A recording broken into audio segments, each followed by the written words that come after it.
And it's go live time on a Thursday night. Yeah. Well, just this is cruise into the weekend time. I always think it's possibly a little bit dangerous to think this way. It was like, it's Thursday night, so tomorrow's Friday, which hardly counts, and then it's the weekend. You still have things to do on Friday, but feeling pretty good. Another week cruising on by. And here we find ourselves tootling along in this big and strange and wide and wonderful world in which we live. It's a non-stop bloody surprise packet, isn't it? I had such a laugh. I'll probably wait till there's a few more people on before I go into depth, but listening to a podcast with someone doing a hot take on the meaning of life today is pretty good. Hi, Glee. Thank you. Yes, my water was okay after a while. You just had to run the taps and it came clean. I was super annoyed when that happened because the Water Authority gave no warning that the water was going to go out. Didn't offer any explanation after it went out, and then it came back. And then, it was an hour or two after it came back, they sent a text saying, your water's back now. And I was like, fuck you. Hi, Chris. Hello. How are you? So I was very miffed and also helpful. I mean, I did complain on social media because I thought someone from the water company would reply, and they did. And they said, do this, run this tap, run that tap. By that stage, it had already cleared up because I'd had a shower and run the dishwasher and then and the washing machine, actually. And that ran enough water through the things.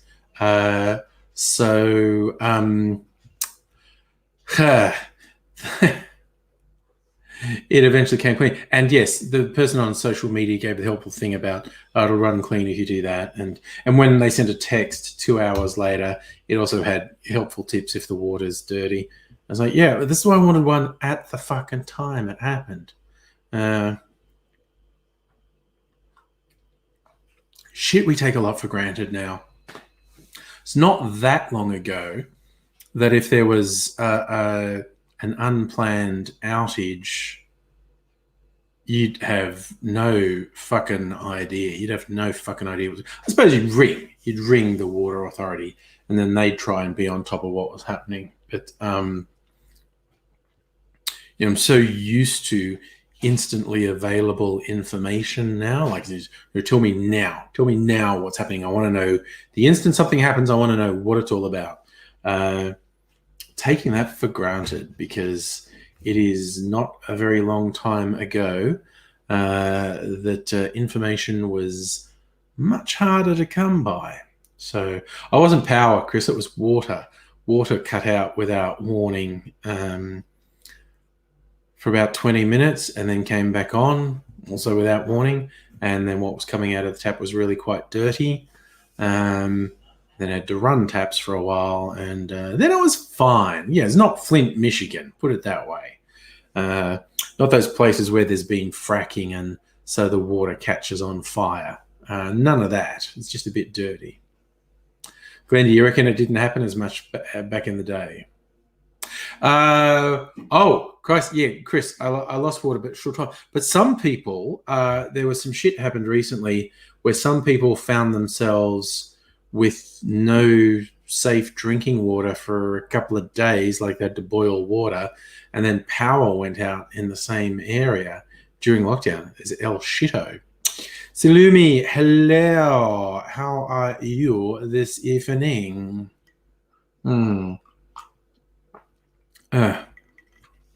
Just been a little bit weird all week, a bit tired, a bit sort of thinking I was sick. Like Monday, Tuesday, I was thinking, if these sort of symptoms, I was like, yeah, they're a bit sore. I mean, it's like, I'm going to go out and get a Rona test. But none of it hung around. So, yeah.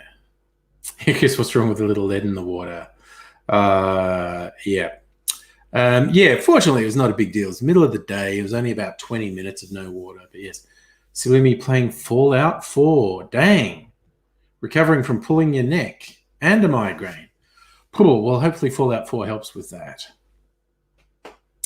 Oh, yes, Glee, that's right. They took water tankers out to the people who didn't have safe drinking water for a couple of days. It was really weird. There was some fucking failure at the treatment plant, and so a bunch of untreated water went through into the pipes. So it probably, wasn't that bad. I don't know, might have given you diarrhea, might have given you dysentery if you're really unlucky. But yeah, actually probably wouldn't have suffered much at all. But it was a safety thing. It's like, a hell of a lot of untreated water went into the system, so don't drink the water. Chris has been playing Cities. Nice. Yeah, something like that. You can run away from your problems in Fallout 4. Glee has sumatriptan.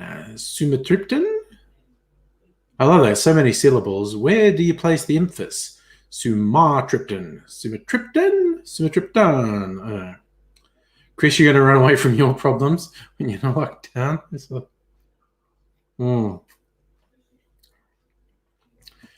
Oh, it's a ridiculous world we live in.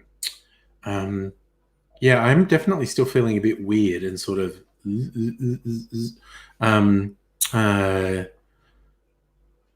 I'm definitely not sick, but I'm not great on the energy front. Got to G myself up in the chat here. Got to G myself up for the chat. Get a bit of spirit, get a bit of life, get a bit of, get a vibe happening. What am I drinking? This is blood orange juice and lemonade. That's the other thing. While I'm this flat, I'm thinking, maybe don't drink booze. Maybe I will. Maybe I will in the second half. I don't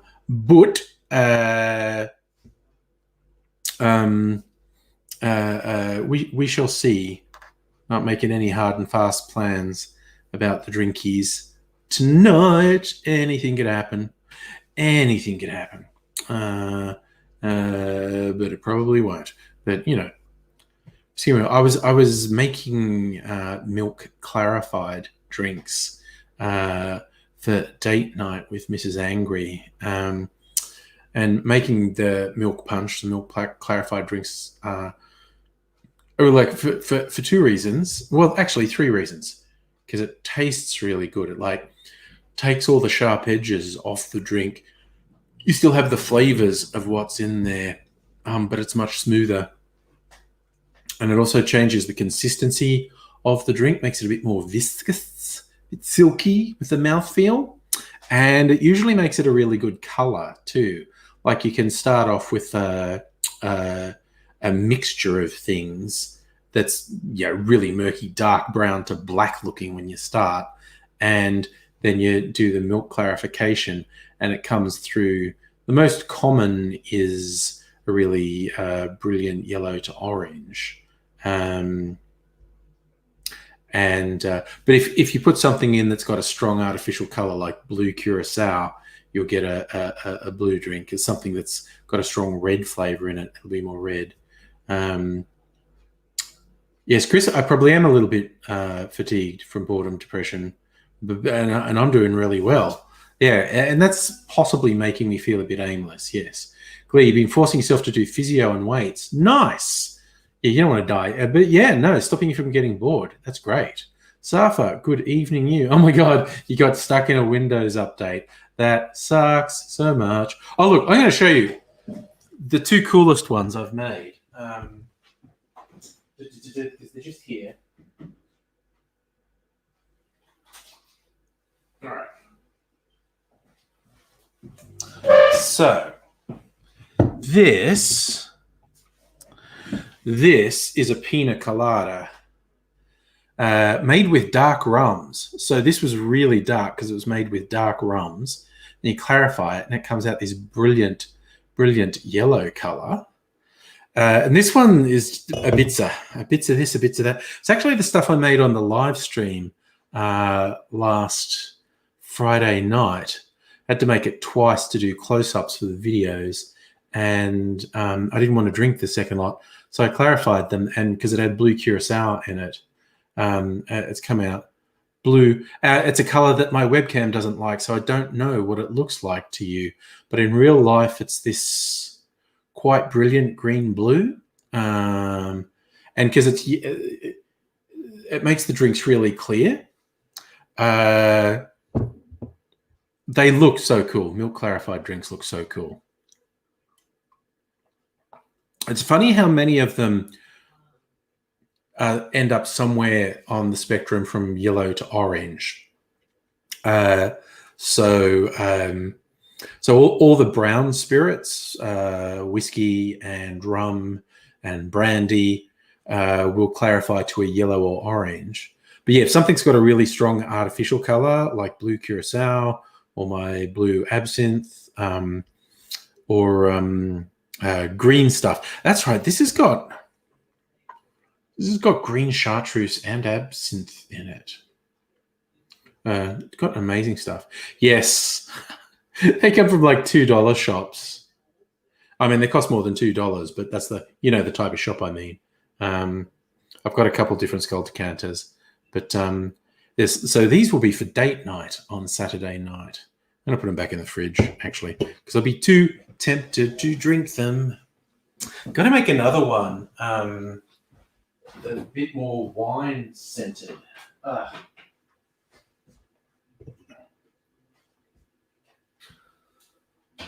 Actually, maybe I could do it for this. Maybe I could do it for the stream, and you can see it clarify. Let me get some pieces ready. Gotta rinse some stuff. Right.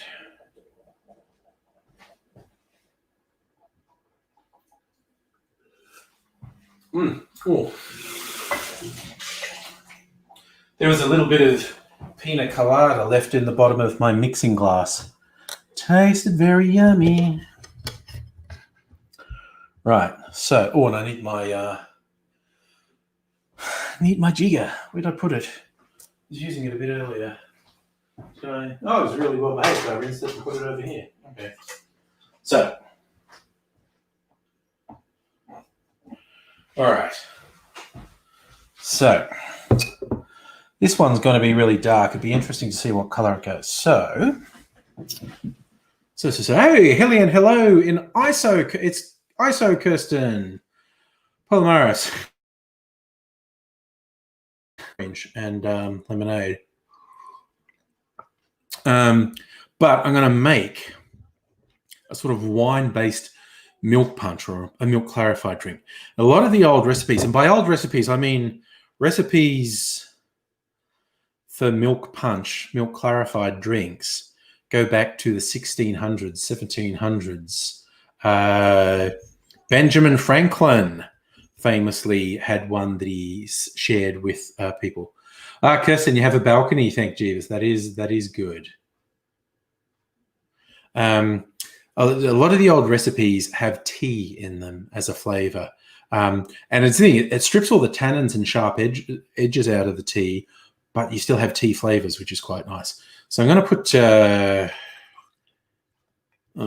about 3 ounces of tea in there. This is actually a herbal tea. What was it? It was.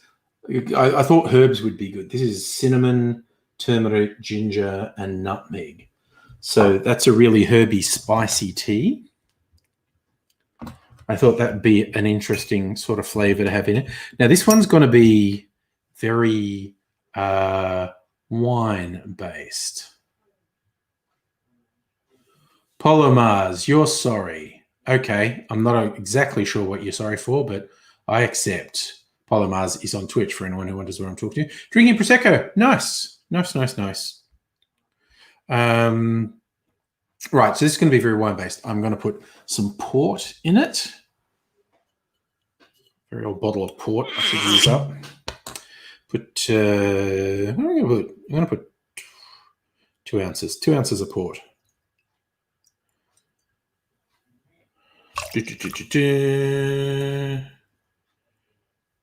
2 ounces, 60 mils of port. Chris, you'll have a balcony once smoke goes away. Oh, in case you missed the fine print, Chris, Kirsten has just moved from Melbourne to Sydney. Means she has to be in enforced isolation in a hotel room for 2 weeks. Polo, because you didn't say hi first, that's why. That's okay. Okay, so I'm also going to put in, this is what they call an aromatized wine. This is kind of halfway between a vermouth and an Amaro, Punta Mez.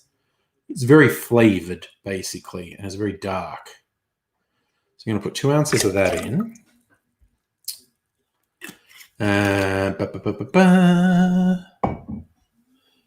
Fernet Branca. This has got a real menthol edge to it. This is a real special one. I'm not going to put too much of this because it's got a very strong flavor. But I'm going to put 1 ounce in. Safi, you got border permit for daily life. Oh, I'm still stuck at home. I'm going to put some brandy in as well. Brandy's traditional. Right. Putting a bit of brandy in. Now I have to put some citrus juice in. I have to actually make some citrus juice. What have I got? Yeah, I'm going to put 2 ounces of brandy in. Fuck it. Brandy. Now.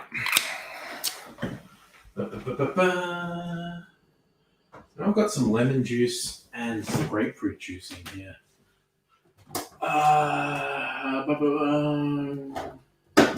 Where did I put it? Ruby red grapefruit and lemon. Right. For the magic to work, you need citrus juice because we need the acid content from the citrus juice. Going to make the milk curdle. How much of this is there? That might be enough. Might not need the... That's probably enough. 2.5 ounces of lemon juice. Okay. Now, the magic part. Hi, diddly ho, neighborino. How are you doing, Annette? Safi, you worried about the plague people from Melbourne coming up to the regions?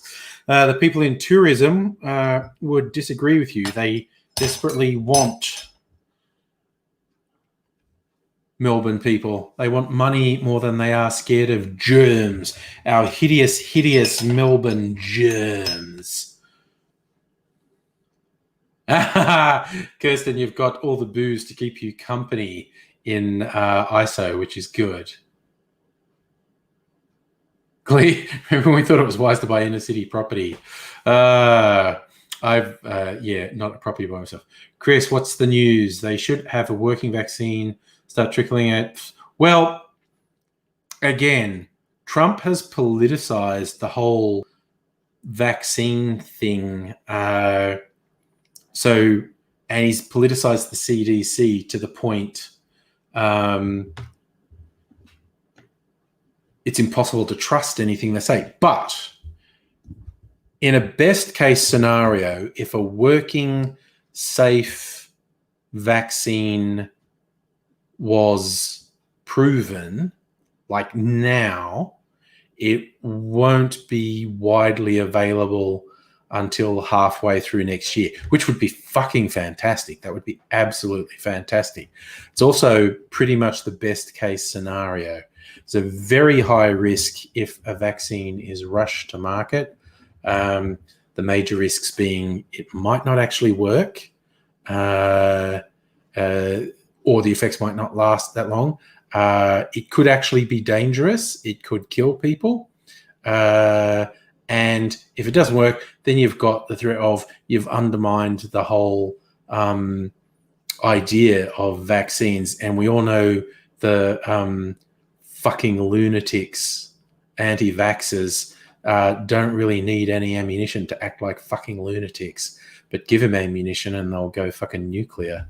So, okay, so this is the magic thing. See, like that's basically black, right?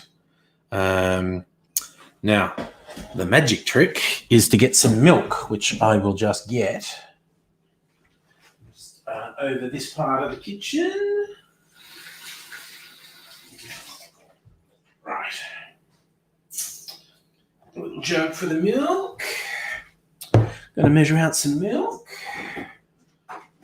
Full fat milk, by the way. You don't use skim milk for this because it's actually the fat content you want. So I'm going to eyeball this. It's supposed to be about 4 to 1. I'm going to do 3 ounces of milk. That's probably right. Just the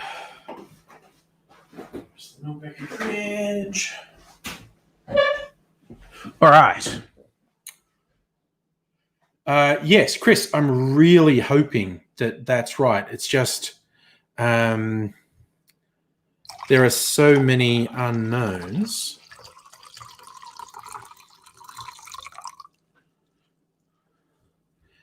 And I just feel like good things don't happen anymore. But I'd like to see a good thing happen. If I can dig us out of this hole we're in. All right, so I added that black drink to the milk, and now it kind of looks like latte, like milky coffee, something, or caramel color. And the milk is separating and curdling. So I leave that sit, I don't know, 15 minutes. I want the curds to form. Salumi, oh, you've got a storm coming in Adelaide. That means we probably get it tomorrow. Stormy and windy. Kirsten, 2 very different vermouths tomorrow. Choc cherry liqueur, apple schnapps, 11 different gins. Hell to the yes. That's a fucking selection to have in ISO. Chris, you're very kind. The streams are a good thing that's happening. Yeah, look, there are so many people putting so much brain power and money into the search for both vaccine and treatment for COVID. I hope we do it. I really hope we do it. And sooner it'd be better than later. But yeah. Well, yeah, Annette, we're told, curdled milk is obviously bad. Yet, of course, it's the basis of cheese. So, yeah. Kirsten Glee thinks one of each. Better stocked bar than most standard homes. Yes, absolutely. Absolutely. Most people only have a couple of bottles of shit in their home.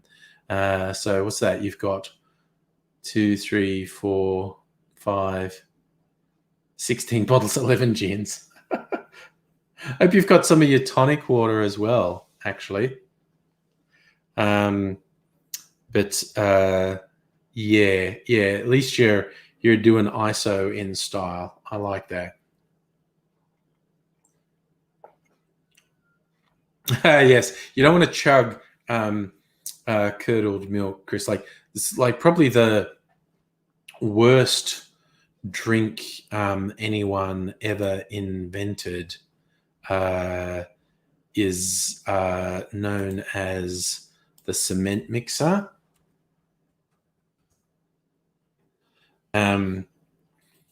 And basically,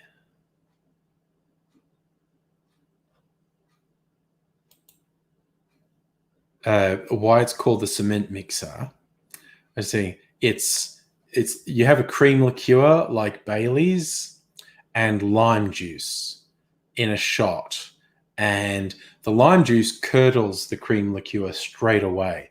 And the joke is to make it really gross.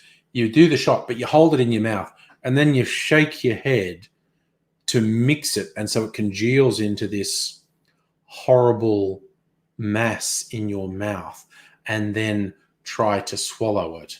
So the cement mixer is probably the grossest thing ever done drink-wise. Abigail, hello. Well, that's a good question, Annette. Kirsten, can you get deliveries while you're in ISO? So you could restock, perhaps.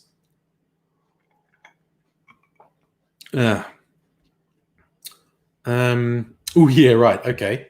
I'm going to curdle this. I have to get ready. So I just got to rinse this that I mixed the drink in so it's clean.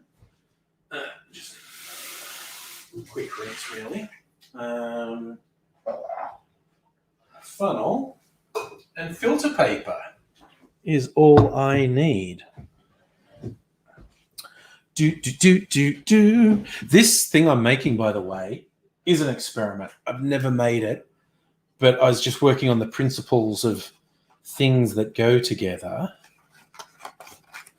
And that should be fine. Should be good. Should be. Should be. Excellent. You can get deliveries, Kirsten. Nice. Nice.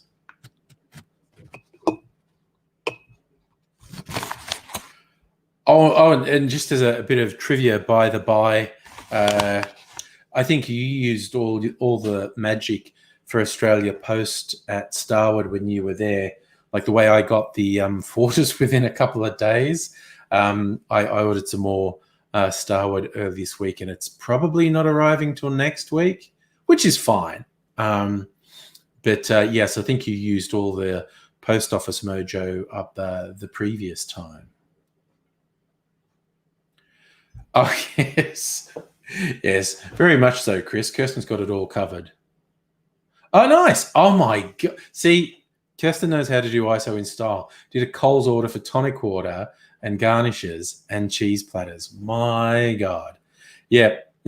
Staying in the room for 2 weeks is going to suck, but you're doing it in style, and I applaud that.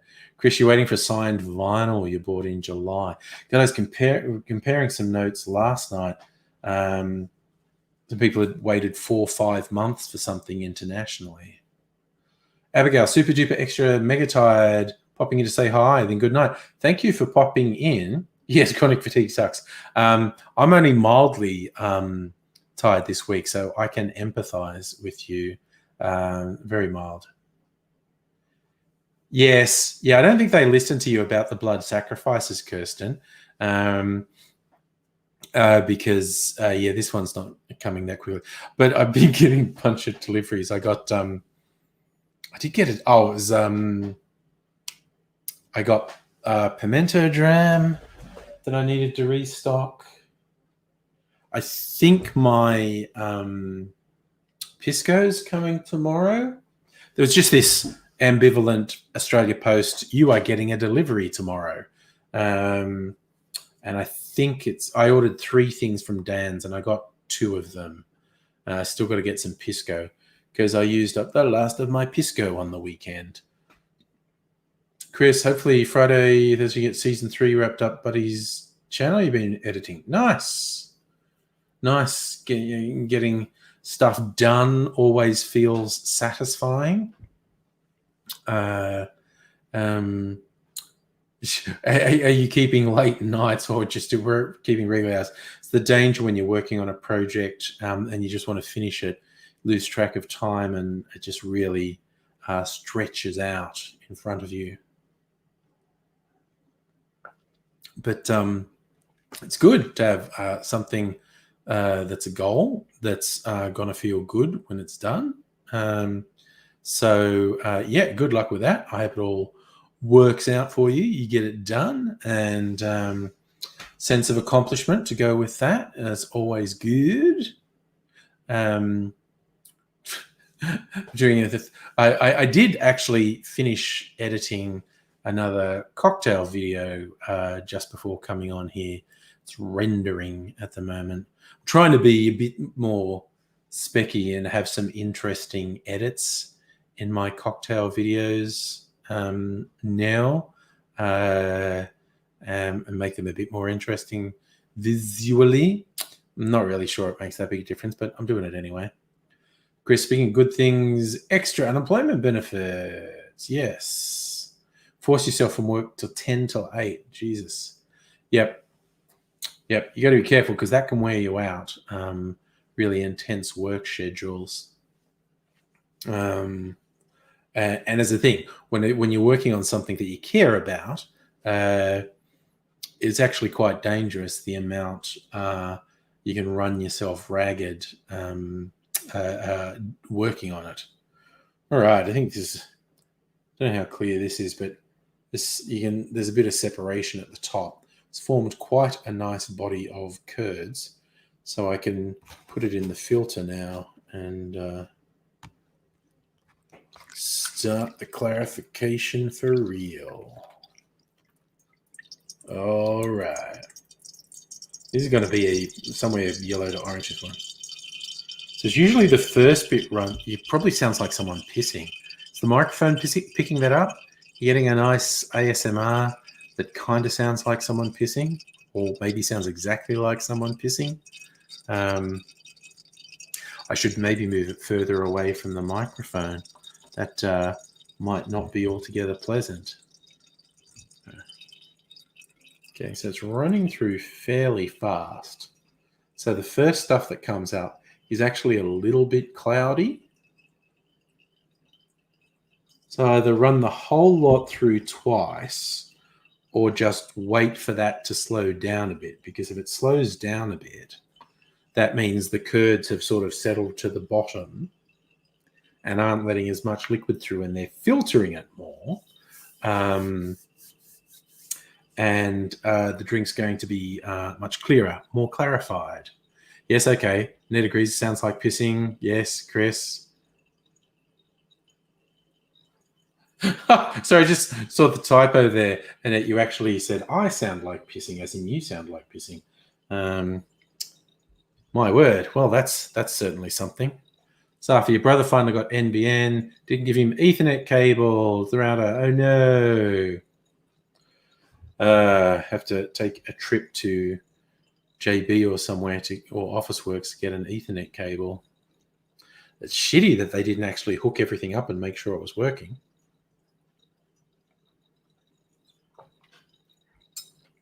I swear the guy who did the connection in this house like 3 years ago when we moved in, he was fucking amazing. Like fucking NBN Co. Well, I think it might have been Telstra or Foxtel he worked for. But whoever he works for should have been paying him extra, because he was fucking great. He put in so much work. Like the whole installation was more difficult than we thought. He didn't complain. He actually had to crawl around under the house and drill holes. I think that might be AIDSy. I haven't heard from him all day.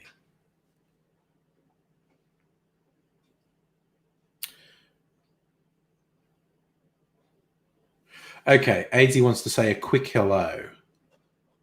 So, because it's his first night out and he's staying with boss of the house, but he loves everyone so much, he wants to say hello. So I will just send him a link.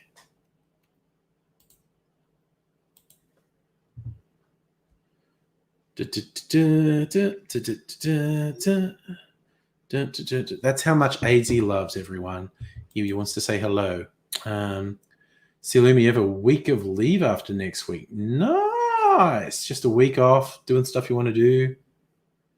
Yeah, Musical Aviator. I don't know if he was an NBN worker or if he was Telstra or Foxtel, but he was fucking good. He was so good.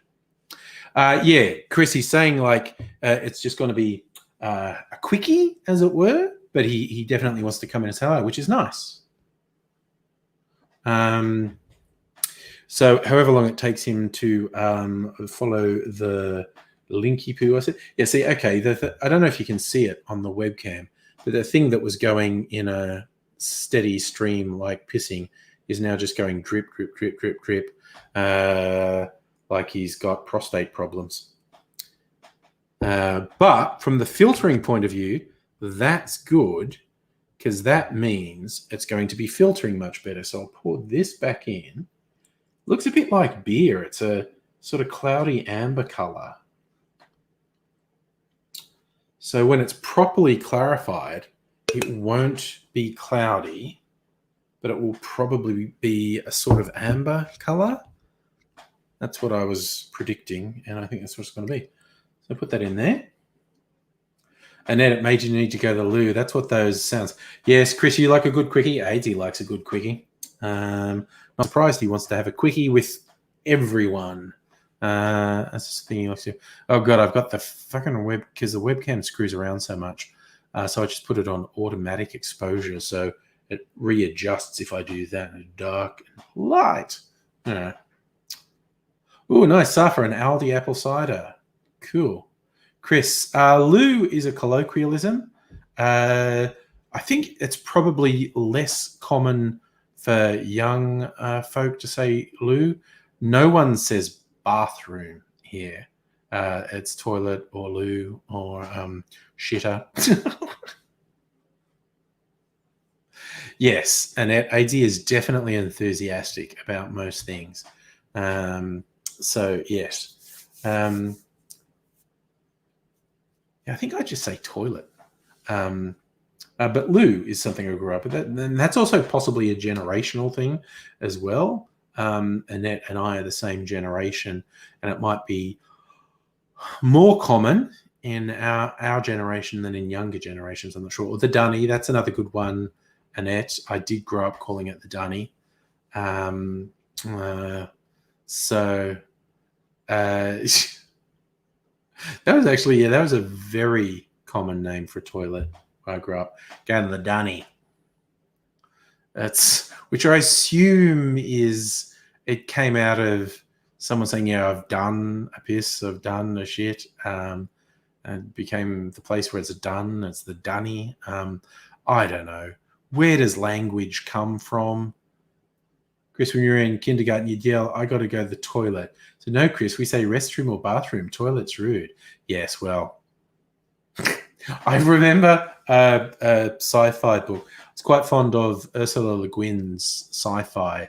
She's possibly most famous for the fantasy series, the Earthsea books, but she wrote a lot of sci-fi as well. And she was an anarchist. She was really radically politically, and she's really radical politically. And there's a book called The Dispossessed, which is like basically anarchists fled this planet that's like our planet, a capitalist planet, to live on the moon of the planet, which was habitable.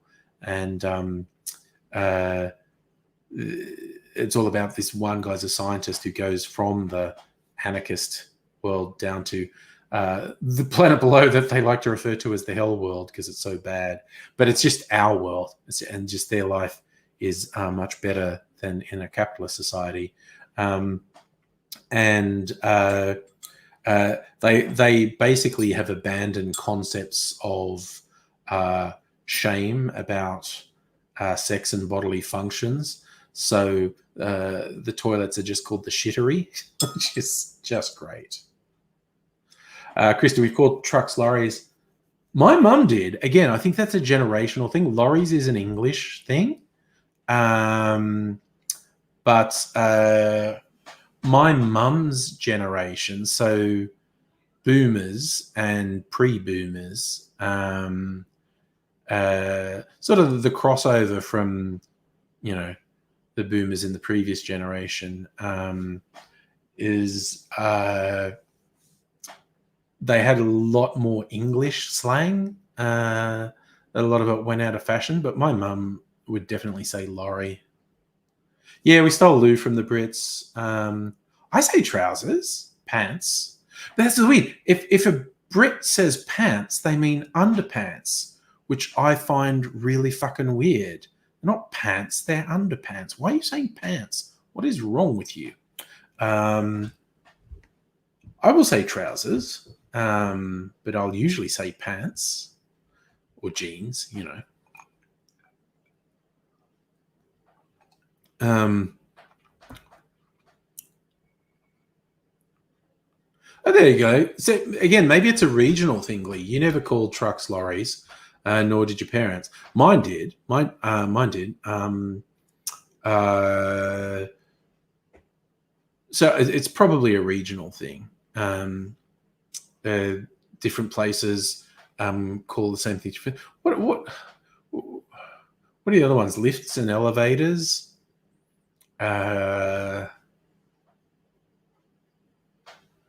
Stella, because they take it from pantaloon, which were undergarments.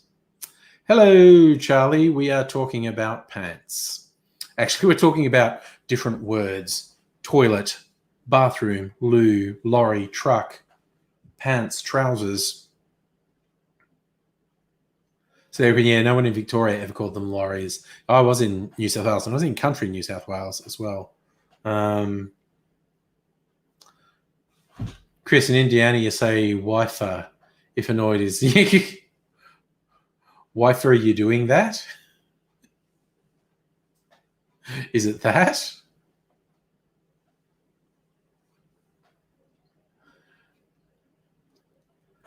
Yeah, no, you're right. There's an element of rebelling against Americanization, but my generation growing up with a lot of American TV picked up a lot of the Americanization. And oh my God, my kids, they even half the time talk with a pseudo-American accent. Silly turned off for all out. Stuck roll emissions at big fights. Okay. Strides. Oh my God, we said strides in a while. Yeah, Wi-Fi, you're coming around. And here's 80. Hello, everyone. There's no hospital behind me. There's no gown on you. You're in a shirt. And I'm in a proper shirt, and if I turn around... Your back's not hanging out. Your bum's covered up. Hey? Your bum's covered up and everything. No. We preferred it when you were covered up. I know, right? So, I've got clothes on. I walked in the street today. I spat on some women. One of them had a dog in a pram, and I just couldn't resist. I was and let my teeth go as the spit came out. And there's drool everywhere, and they were like, and they went all off to get corona tests.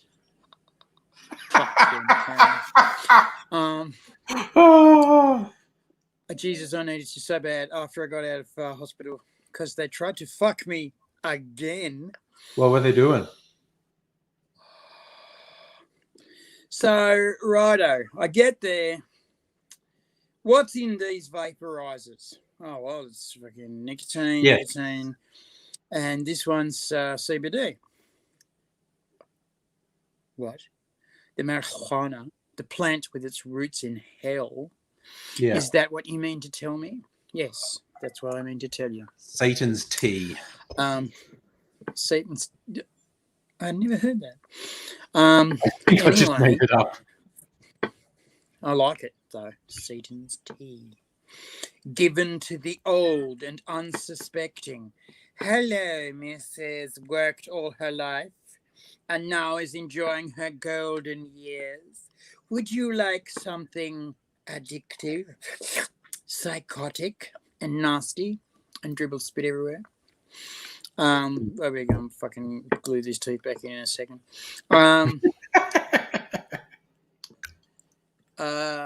Yes, I would, thank you, because I'm very old and very suggestible. I just gave half the children's inheritance away to a beautiful young man in Africa who needed it. And my children got power of attorney and stopped me spending the rest. The selfish bastards. He was in love. I was in love. And then they put me in this dirty, filthy home where I only have a 4-room suite and the sheets are only changed 5 times a day, and the maid is lazy. I call her to do various tasks and she says, "Just a minute, darling, I'm finishing the last task." Bitch, sir, learn to move. So yes, please, I'd like some of your devil's tea. Apparently it will make me less of a cunt. Anyway, I'm out of hospital. I spat on these women. And I thought, I'm so going to get in trouble for that. And I thought, no, I'm not. No, I'm not. I'm wearing a mask. No one knows who the fuck I am. I also don't have any ID because I've lost my wallet. Hey, anyone in Melbourne, if you found my wallet, can you tell me? Anyone in Sydney, if it's been mailed to you, can you tell me? Also, I went down to the cop shop to say, has anyone handed me my wallet? And I went down there because I've been very, very lucky. And I've been watching my bank balance very carefully. And there's nothing missing. No one's actually used my cards. And what is stunning is that what's these? What's stunning is that fucking no one's ripped me off, which is the first time in my life. It's not thick enough yet. I'm making tatty soup. No, Oh, pumpkin nice. soup. Pumpkin soup. And you know how they say put one sachet in and mix it and blah, blah, blah. No. Yeah. Fucking no, you know, AZ's tip, pro tip of the day. Here you go. Get a big fuck off cup, one that I'd usually just drink coffee out of. And you put 3 in. So you buy 2 packets and you put 3 in, and then you buy 1 more packet, preferably with the same soup type. Mm-hmm. And but though you can mix them up, and sometimes that's really good. You can get a leek and dill and a ham and pea and mix them, and that's a bit fucking all right. So as you do that, you what's this, a croissant? Oh, Nice. I'm too used to the food in hospital because they served me these every day. Anyway, oh God, yes. Oh, I can feel the fucking nutrition going through my body already. It's like when you drink hardcore spirits and you can feel the alcohol just invade you. Yeah. That's hardcore nutrients going through you now. There's AZ making a croissant sexual. That's okay. So my carer picked me up, and he was giving shit. And he was told to go and social distance himself around the corner. And 2 things were happening. I was being pushed by the nurses to get the fuck out of there by 9:30. And I was ready.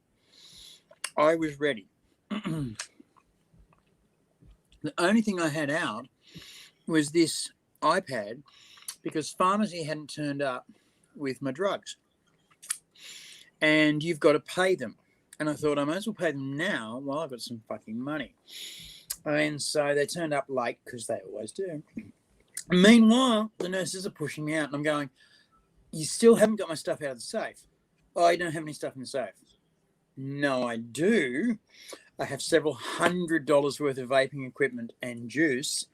So you go and get it because you said you give it back to me at the end of my time. Oh, what's this? A pikelet.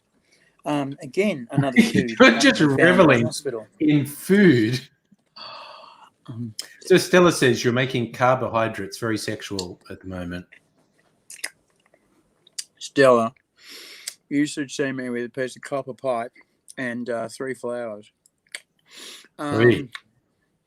Anyway, so I said, oh, no. We threw all that away. And I'm going, you what? And I said, well, one of them had CBD in it, and we couldn't tell which. So he threw it all away, and I went, no, you didn't. No, you didn't. Go and get the machines, empty the juice out of them, and give me the machines back. Because then I will recoup some of my loss. And I thought they would give me the bottles of juice and the machines back, the unopened bottles of juice. No. They threw all of the bottles of juice away and they gave the machines back full of fucking juice. So the shit that they were so desperately worried about, which is, in fact, this. Yeah. It's about time too, actually.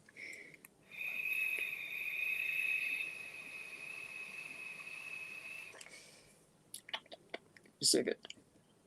It's actually, it's funny. It's out of a vape, but it's exactly the same. This would hit the bong. And this is from when I went in. So they fucked up on a major fire, and I was getting angrier and angrier because they had the fucking liberty of throwing my shit away after that already. There were many, many times when during my stay at the hospital, they would say one thing and agree with one thing, and something else entirely would happen. Yeah. That's not hospitals. A lot of hospitals don't do that. They don't do that at Royal Melbourne. At Royal Melbourne, they just straight out tell you, no, we're not going to do that. No, you really should. And you can usually reason with them. And if you can get them to move a little bit, that's enough. But they will just straight out go, no, and tell you how it's going to be. Here, they want you to be an active part of your treatment. So you negotiate with them for fucking half an hour. And the last time I did this, I could see them start to get bored. There was like a lot of floor and ceiling fucking inspection going on. And I'm going, something's up here. And they went, well, it sounds like a good thing, and we could probably work something like that in. And then fucking not 15 minutes later, nurse comes in with a chart and says, oh, it's all been changed to the initial shit they said in the beginning. And I fucking went off. Lost it. Those lying motherfuckers, those lying cunts, but motherfuckers scream loud as my theatrical voice could make it happen. It's floor pretty above loud. heard, the floor below heard. From the diaphragm. It's pretty loud. From the diaphragm. Oh, yeah. Yeah. And the only thing that I really, really regret was the nurse in the room. He was lovely. He's a really, really wonderful human being. Was really scared. She knew it wasn't at her. But she just had no idea of what was lurking inside the AZ, which is weird because she'd heard the stories of my youth.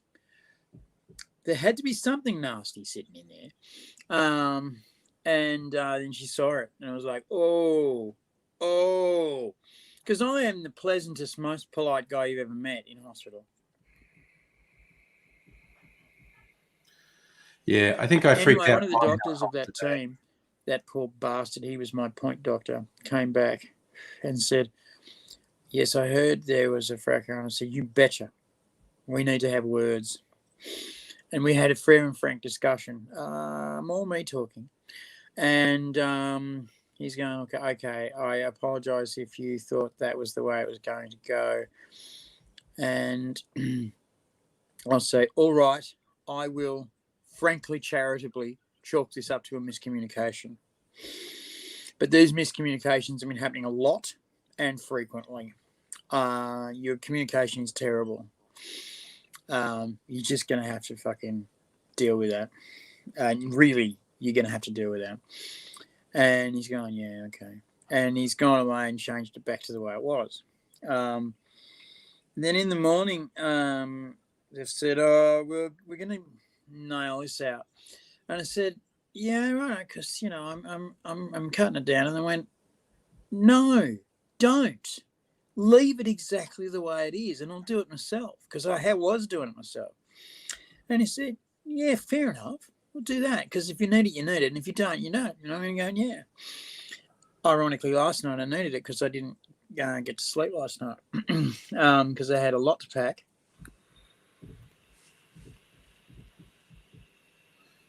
Annette's very excited at the use of the word fracas.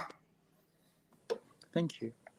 And I had a nurse assistant, or she was an RN, but she'd lost her reg, and she was coming back as an assist. She knew exactly what to do, but she wasn't allowed to do anything.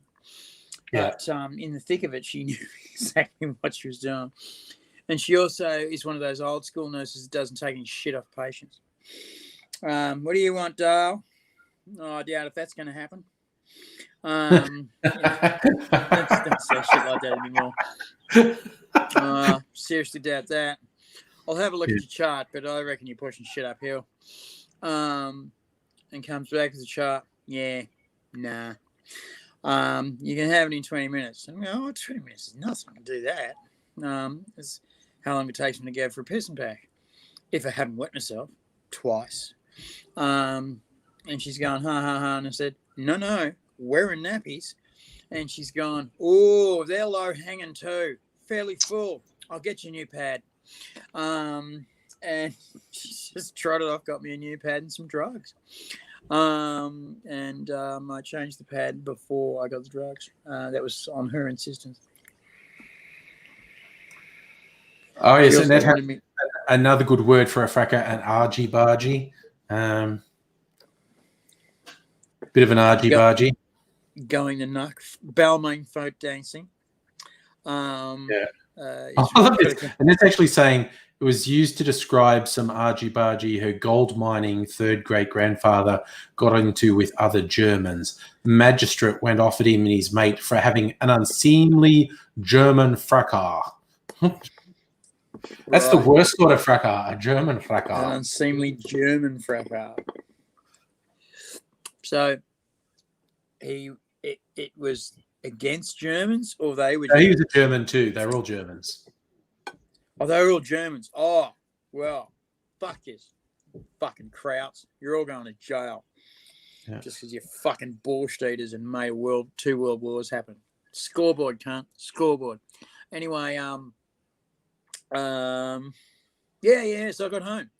And I'm home now, and that's a good thing. And I'm only going to spend a few minutes here talking to the good peeps. I want to thank you all for being so fucking kind to me in hospital. I am still remembering nothing. And, fuck, I've got to glue my teeth in. Give me a second. Just give me a second. I'll be back. Yep, I'll give you a second. Coming back. Well, don't even have to mute the mic. All right. Come back with glue. Coming back with glue. Glue. First time he did that, I think there's a video on my YouTube channel of when AZ was at my place and resetting his teeth, and I'm making him do tongue twisters. He's got no teeth in. Yes, Charlie, AZ is having off.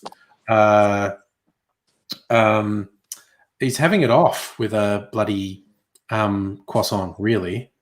It is a good point, Annette. A lot of the Germans who came here were escaping from the Prussian militarism. Came here to breed with Celtic girls and find gold. Well, they knew what they wanted. They knew what they wanted. So that's a good thing. It's good to have a plan, really. Very good to have a plan. Yes, Annette, the Carb Fest is just AZ reveling in home and freedom. Don't have a soup spoon. I'm ashamed of myself and my race. Okay. I am using Polydent Max tonight. Oh, Polydent nice. Max comes fairly inexpensively at your supermarket. Polydent Max. Any inquiries from Polydent, if they want a young, fresh face to push their product, should be directed at Angry. Okay. I'm serious. I am so selling fucking everything out. Right? You fucking want me to test a dildo? I'm that guy. I laid the biggest turd in hospital history. Okay? If I can't test a dildo, well, you're in the wrong game, kids. Yeah. Don't give me a thermos bottle and paint it. Sorry. That was a very old joke that I was alluding to that Angry knows. You know that joke. You know that joke. It's very wrong, and we're not going to tell it. Yeah. How's this? A joke so fucking wrong, I won't tell it. I've got another joke for you, though. It's akin to the Big Brown Bear, except it's not, and it's a lot quicker. And so, piece of string comes up to the bar, goes, "Yo, big guy, set me up with some jelly shots." And the barman goes, "You've read the sign, mate. We don't serve pieces of string here at the bar. At your pop, before I call security." And the string's down. Okay. Goes outside, goes around the corner, runs around, twists himself up, muscles up his hair. All right. Comes back, bounces gun. I've seen him before. No. Straight up to the bar. "Hey, big guy, may I have some jelly shots, please?" And the barman goes, "You're a piece of string." And he goes, "Oh, I'm afraid not." Oh, I'm afraid not. Double pun. Double pun. Oh. Isn't Oh. that a bastard? The first time Yeah. I heard that, I shat myself. I thought, I hate it, and it was so funny. It was told to me by my humorless brother, and Jesus, he can tell a joke well. If he ever hit the comedy circuit, he would be devastating. Um, but he doesn't like public speaking, and he doesn't like strangers. Um, and he tends to go the nuck when people upset him, so he's not fit for a role in entertainment. No, live entertainment is not for the pugilists. Oh. No. I can just imagine him talking to TV producers. We're thinking a pink tie. You know, and the producer coming back to work with black eyes, no, a taped up nose with, and a neck brace. And you think, oh, the neck brace is for insurance purposes. No, the neck brace is because he broke vertebrae. Fuck, that's better. Right. So, my first day out was a bit of an eye opener. Yes. My personal carer was very fucking paranoid about the corona laws. Yes. And no, he was dead. And he's a very laid back guy. He's a very anti-establishment guy, right? Yeah. And he said, no. And he was at me from the time we left to the time I could get it out of my bag to give me his permission. I got permissions for him to be more than 5 k's away from home and out after curfew to care for me.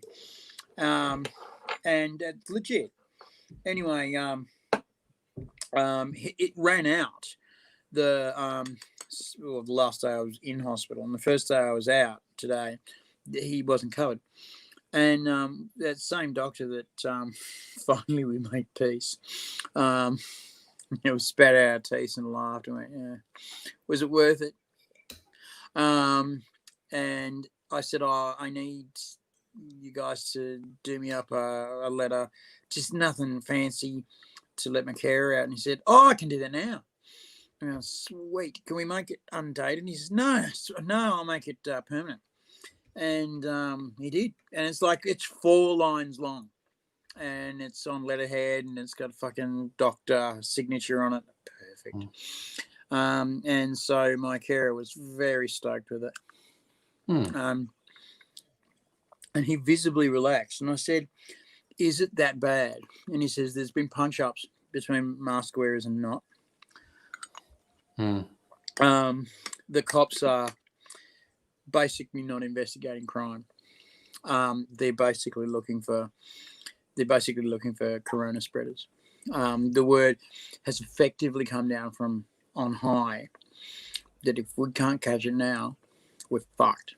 Dan Andrews is a politician and is driven by polls, but in the analysis, it's basically said he's done so much unpopular stuff that he has to be in a position where he doesn't care. He has to be in a position where he doesn't care. Otherwise, he would have done a Trump, right? And he was faced with, and it was really unfair. He was faced with a health system that had been denuded by previous Liberal governments several times. And so, he's turned up at the disaster cupboard and it was bare. And he's gone, "You motherfuckers." Then he's gone to the emergency fund and the feds weren't going to give it to him. And he got his doctors with the presentations to go, "If it gets away in Victoria, the rest of Australia will have it in a week. And we will see 1.5 million deaths. How's your economy going to be then? All the young people can be employed as grave diggers. How's that?" Yeah, the doll digging mass graves. That'd be fun. Yep. Headstones made out of wood. I actually am going to be very interested to see what the archaeologists say in 10,000 years about this They monument. find mass graves. Well, because they're going to find mass graves, and they're going to find that the very wealthy got away with it, and the very poor didn't. Yep. And they're also going to find that the very educated got away with it, and the uneducated didn't. I was hearing one woman argue the toss with a doctor. She wanted to go downstairs for a smoke. Nothing wrong with that. And she didn't want to take a mask with her. And the doctor's going, and because the nurse said, no, you've got to take a mask. No, I don't. It's fine. I'm not going to catch anything. What about everyone else? And she just had this look in her eyes like, what? And she goes, all right, look, I'll get a doctor to explain it because, they have more authority. And the doctor's just sitting there as patiently as he can, explaining to this woman, you have to wear a mask. And if you go outside without a mask, he finally convinced her to do it by saying, if you go outside without a mask, 4 security guards will crash tackle you to the ground and you will be arrested, taken away, fined $1,800 and jailed for at least 3 weeks. While they work through the paperwork of all the other people who've been jailed, then they will give you a contempt of court, and you might spend up to 1.5 years in jail just for contempt. Do you want to wear a mask? She's gone, oh, yeah. And it occurred to me that only when it was about her, only when it was about her, did she give a fuck. And which is why I have no fucking amazement that there's been another hotspot found in the southeastern suburbs, because these motherfuckers congregate there.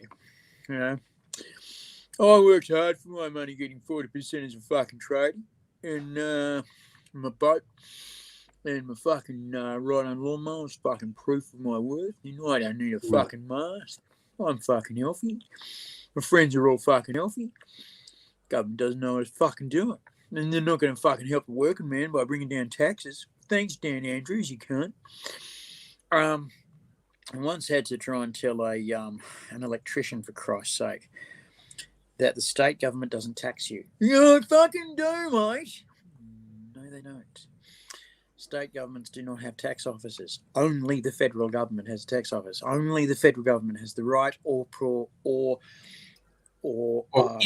to tax you. Now, the only thing that the state governments can do is to charge you stamp duty on house sales, and they take a cut of council levies for various different projects. If it's they do payroll involving tax. roads, they tax businesses. They don't tax individuals. There's a state payroll tax. Yeah. But you're right. They don't tax individuals. They don't tax individuals. But that payroll tax still goes through Canberra. The states do it. They administer it, but it's actually from Canberra. Oh, I know this because I was involved in payroll tax. I had to deal with it when we were working out of Canberra and Sydney. The payroll taxes were different, and so when the boys worked in Canberra, they were getting paid less than when they were working in Sydney. And sometimes the hours were longer and they were getting the shits, and they would call me and say, why am I getting paid, ripped off on my overtime? It's like this. And I talk for 15 seconds and they start going, oh, the states are taxing us. And it's like, no, they're not. Federal government's taxing you. The states are administering it. And it's only in some cases. Most of the tax. See, everyone thinks that the GST is done straight through, because that's what funds the states. It's done straight through the through the states. It's not. It's done by the federal government. Yeah. It's actually handed out by the federal government to the states, to much of their chagrin, because the states that make the fucking GST, that would be New South Wales and Victoria and bits of Queensland, then have to give it all away to the states that make fuck all but get really sweet profits out of other areas. Western Australia had the fucking gall to turn up to, I think it was 2 or 3 conferences ago, and bitch and moan and complain because it wasn't getting enough GST. And the fucking Premier flew in on the jet donated to the Liberal Party by one of the fucking miners. Unfucking believable. Unfucking believable. And everyone at the table's going, are you trying to tell me that you, the Western Australian government, is not fucking making money hand over fist with these new mines going in? Are you trying to tell me that? And they were making a fortune. And then they said, oh, we're getting fucking none of the GST and we're making all the money and fucking giving all our money away. And it's like, you can go fuck yourself. And in fact, their GST limit was lowered, which they shouldn't have done, but it's just to piss them off. Unahu. So, yeah, you talk to these idiots about government and tax and all kinds of stuff, and they know shit, but it's like Dear Sangry, opinions are like children. If you can't support them, you shouldn't have them. Ooh, and nice. These motherfuckers go, oh, it's a free country, I can say what I like. And I often respond by saying, it's not a free country. It's a fucking, it's a monarchy. You can't say what you like. That's a privilege handed down to you by the federal government that can and will be taken away at any time. You are not living in a free country. You are a subject, not a citizen. Do you understand what I am saying? When they talk about the Commonwealth of Australia, you are the wealth. You are what is being bought and sold. And that's usually when I've got my goat up now. We're fucking talking. Fucking uni fucking cunts think they fucking know everything. Well, we do read. And I did theatre. So that's not really in my wheelhouse, but I do know that simply because I listened to some motherfuckers. Roof tilers and brickies. Don't try. Anyway, one of the most amazing things I've seen was the brickies coming back from Smargo. And there's like 8 guys in the back of the ute and 3 guys in the front, and they're all going, yeah! And what's going on here? And the boss goes, well, we might have done it. What's that? He might have broken the record. So, Smoko, which lasts for between 20 minutes and half an hour, depending. They had gone to the pub, and one of the guys there had drank 15 beers during the short break of the day, the first short break of the day. So at 9 o'clock in the morning, they all jumped in the ute, back and front, not illegal at all, or dangerous, gone to the pub. He's fucking thrown down 15 beers. They bought 17, but they couldn't get them done in time. And then he came back whooping and cheering, and he laid bricks for the rest of the day. At the end of the day, and they said, how you feeling now? He said, I've got a bit of a headache, but I'm good. I'll go back out tonight. And every night they would go out to the pub and drink till their heads caved in. And in the morning, at 7 o'clock in the morning, they would start putting stones on stones. And fucking 2:30, 3:30 in the afternoon, they would roll up to the pub until the pub said, no more fluoros in the pub, please. And then they would leave. And they would drive home. Yes. Without fail, they would drive home. Yes. And you think, oh, this is in the old days of the fucking 70s and 80s. This was in 1994. Nothing was a mystery at that point. There were no secrets anymore. 1994 was the year that science claimed victory over evolution. And they said there is now no doubt that evolution is fact beyond measure. It is like the sunrise and the sunset. It is night and it is day. You don't have to believe in evolution. It is a thing. It is a real thing. It is a true thing. It actually is happened. It's happening. We have observed it in labs. We have fucking warehouses of fucking proof. We can follow fucking bone trails from worms up to dinosaurs into chickens. We can follow monkeys right back to humans. And then these idiots going, well, I got my answers from a book. And I don't need no questions because I got my answers from a book. And I know we didn't come from monkeys. We came from angels. And it's only a theory. Yes, and then you have to explain the difference between a hypothesis and a theory. Well, when I become El Presidente, I'm going to basically, when they kick me out, I'm going to go, give me health minister, give me science minister. And I'm going to go, righto, we're changing our lexicon. We're no longer going to call things a theory. We're going to call them a system. We're going to call it the system of evolution. We're going to call it the, what's another theory? The system of gravity. Yeah. You know, we're going to call it the system of whatever. No more theories, because I'm not going to explain stratigraphy to another Christian ever again. Do you understand me? And all the scientists are going to go, yeah. And then we're going to do it, and then the world's going to catch on and go, that's not a bad idea.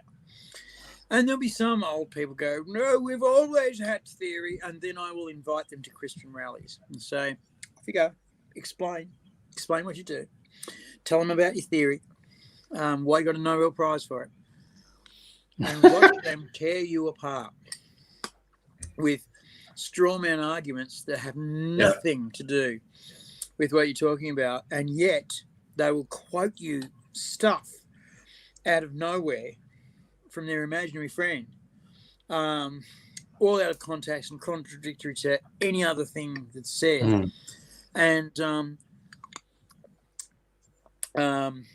basically you will sit there and look like a fucking goose while these thousands and thousands of people in this fucking stadium call you Satan and tell you to get off, especially if you say something that was a little bit true.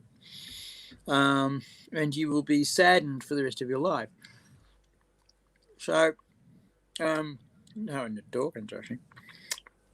Dawkins used to be a lot of fun, but he's a bitter, pretty nasty and mean old guy now. He fucking goes religion harder than he can.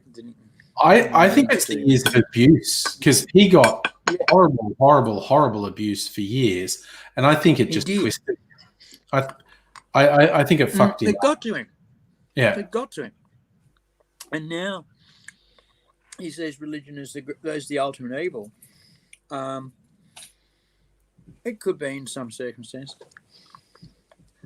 It could be, but anyway, he's a lot more bitter now than he was, and it also started when Douglas Adams died. When the Gang of Three couldn't play together anymore. So it was Fry, Adams, and Hawking, and they loved Apple stuff, and that was their initial thing. It was the fucking Apple fanboys, and then they had dinner and got to talking, and they found out their opinions on things were very the same.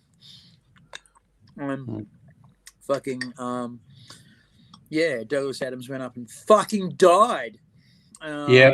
In a gym. That's why I don't exercise. It's a killer. Yeah. It'll kill you. I remember on the day saying, "What the fuck is Bush doing alive and Douglas Adams doing dead? How does I that know. work?" There is no fairness in this universe. Mm. And actually, speaking of you not wanting to be dead, only in the interest of keeping you safe, you have been on for over half an hour now. So, Well, I'm going.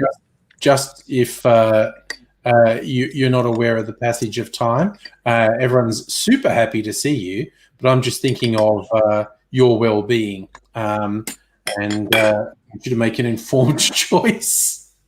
I'm making the informed choice of saying thank you so much for everyone for your support. Thank you for your well wishes on days when I was pretty fucking low, actually. And thank you for sticking with me while, pretty shit. I know that the first couple of broadcasts were a bit dodgy because I couldn't remember anything. Right, anyway, I love you all. I've got to go. And bye for now. Bye for now, matey. I was just concerned Aidsy was not actually that aware of the passage of time, and I'm trying to keep his home life happy.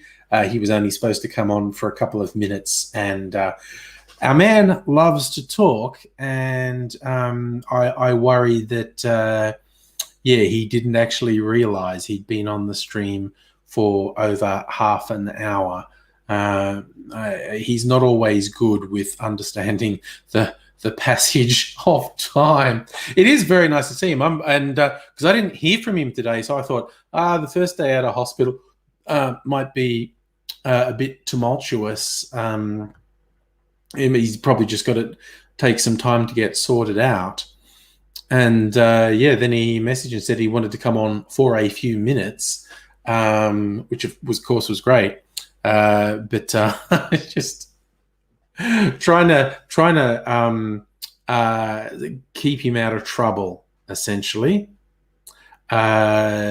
Yes, Salumi, I'm hoping the boss of the house understands. Yeah, I just noticed it was almost 9:30, and he came on at about 8:30, actually. I thought the passage of time had escaped his notice, and got to look out for the boy. Got to look out for him, because, he needs looking out for.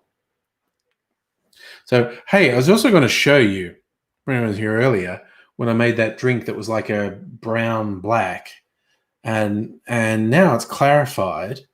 It's really clear, and it's a quite nice amber color. There, that's against my pale skin. You can see its color a bit better. So it's gone from being an opaque brown black to a beautiful clear amber. I fucking love doing milk clarification on drinks. It never stops being interesting to me. But I'd be very interested in what this one tastes like, actually, because it was a complete experiment. In my theory, the stuff I put in it should work. But we'll see. I didn't put any sweetener in it. That will be interesting, actually. That might have been a mistake as well, to not put a sweetener in it. Maybe I should taste test it, actually. It might need a sweetener. And then I can mix in some sugar syrup and re-clarify it. I think I'm just going to clean this spoon because it's got curd on it.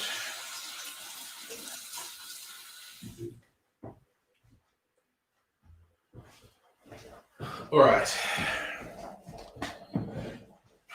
So I'm gonna do a little taste test.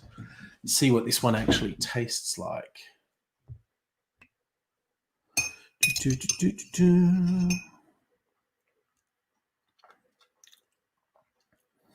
Yeah, that needs a sweetener.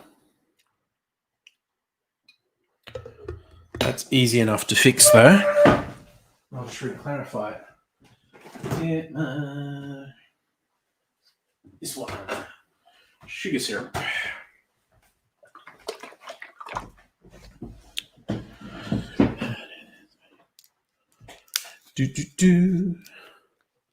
Actually, I don't know how much I'm putting in. Just got to clean this jigger, get the milk out of it.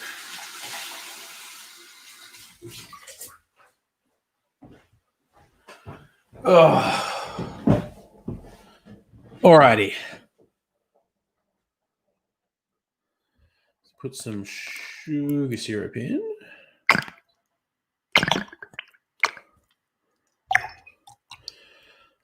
And it's not clear anymore. So as soon as you put something in it, it's not clear anymore. But I'm just going to re-clarify it. Just going to make sure the sugar syrup is mixed in. There's a little bit of a mistake not putting any sweetener in, actually.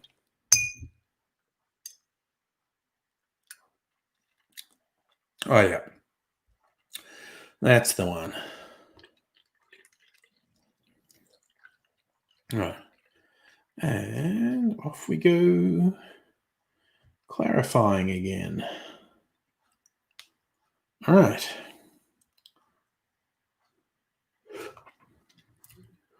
Oh boy, here I go murdering again.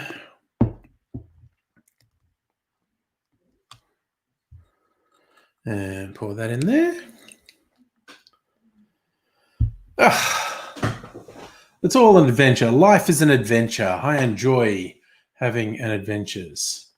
Oh yeah, Annette, the health crisis on the scale that AIDS's been having is very much a strain on domestic bliss. And the fact that elements of it were self-inflicted also does not really help with domestic bliss, quite honestly. So, but, you know, things are at least a bit better now. Having had that care in the hospital is a good thing. Yes, okay. This won't have finished dripping through. It's just like having drip, drip, drip, drip. Now I'll just put it in the fridge overnight, and it'll probably be finished in the morning. Now I've got a few then potential. Normally have like 3 cocktails on date night, which is Saturday night. So I won't be live streaming on Saturday night. Will be tomorrow night. Might stream a bit later than normal tomorrow night. Like start at 8:30 or 9, because we always go late, like till fucking 1 a.m. on a fucking Friday night. Might actually start a bit later, 8:30 or 9, maybe. We'll see. Oh, I've got to make next week's cocktail videos. Trying to remember Chris, is it you who is asking me for Cointreau drink recipes? And someone was asking me to do some cocktails based around Cointreau.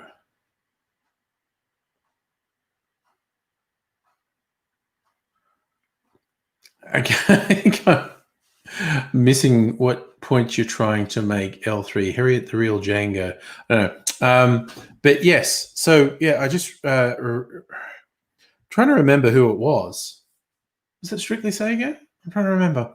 Someone who's regularly in the chat, who's clearly not here tonight, is had been asking me to do some Cointreau recipes. And of course, you're spoiled for choice. I mean, even just on the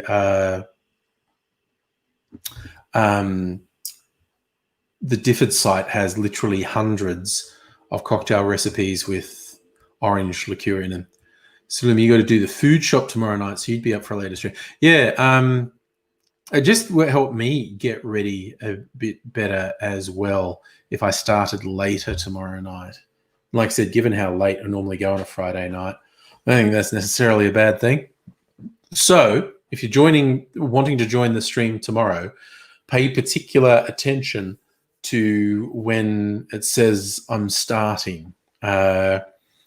and I'll try and put a thing up early that says when I'm starting, because it might not be the normal time. We'll see. Oh, this is really weird. I've churned up all the stuff, but yep, that's a pretty colour again. Put over my face. Sometimes put it through a couple times to just get it really clear and lighten the colour a bit. I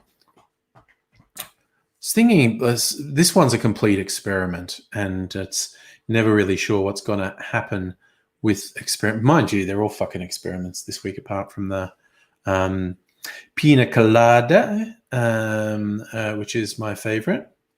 L3, you need to put on an alarm anyways. Time differences. Yes. I was thinking of making a whiskey one as well, a clarified whiskey drink. Yeah, Kirsten, I have to admit, that's part of what I'm thinking, that Henry's Friday stream always goes long. That's part of what I'm thinking as well, that I always have to leave that before he's finished. But it's just always a little bit stress on Friday night, getting dinner ready, and I like to watch Henry's stream, and because I've got to get ready to make videos as well. So yeah, I'm probably going to start later. So all right. Why suddenly yawn? It's getting towards bedtime. 9:30. Annette, you had the first ciggy you've had since last October. You don't want to start ciggies up again, Nettie, particularly if you've bloody given them the boot. They're worse for you than the booze by a long way, actually. You can basically drink safe levels of booze. You can't have safe levels of cigarettes. But yes, so a little bit of variety maybe tomorrow. Yes, that's my big plan. That's the big thing I've thought of. That I might start a bit late. Yeah, probably maybe even. Yeah, I'm gonna call it now. I'm gonna start at 9 o'clock tomorrow night. Stella, you work from home. You were home late from work. You screw doing a piece on the rig. Yeah, nice. You don't want to be in any background shots. You want to lock off early, so you don't mind when it starts. Occasional things when stress gets too much. What's fuzzy? I can absolutely understand that. I was trying to offer words of support, not words of admonishment. So yes, I try and frame it in. It is better for you to not, rather than to berate you for doing it. But yeah, I completely understand circumstances. Stressful AF, and God, it always happens to me. If I yawn once, then I can't stop. It's just non-stop yawning. But well, hopefully you'll be okay. Sorry, this thing has gone really different since I had a sugar, but and it's filtering through, drip at a time. That's good. Might do it again. Just because I can. Well, I mean, yawns are meant to be contagious to other people, but I can feel one coming on again. Jesus.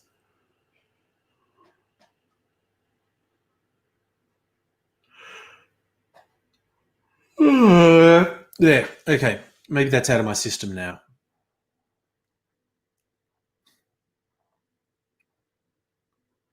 Still a good chance it'll be shots if you're bending over collecting samples.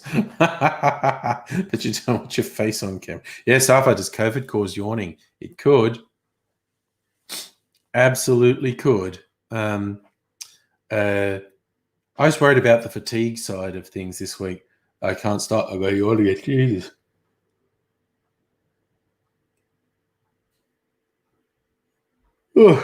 It's ridiculous. Absolutely ridiculous.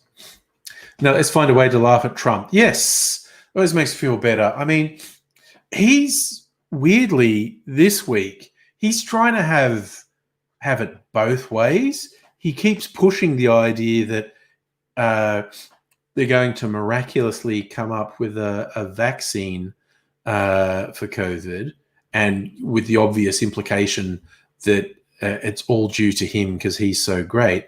And yet at the same time, he's pandering to the fucking lunatics and just going, some people say, masks, they're not that good, and that's, it's not that serious. He just, see what I'm saying, talks out both sides of his mouth. He sucks so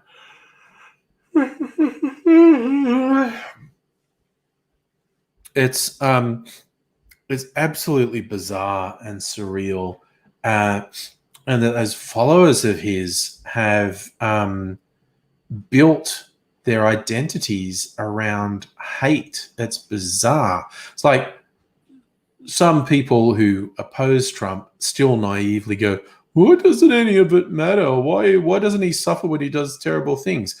Because his hardcore supporters are driven by hate, and Trump gives them license to hate the people they don't like. And that is what drives them. So all the vile, evil shit Trump does that they willfully blind themselves to, it just doesn't matter, because all that matters is Trump validates their hate for the other.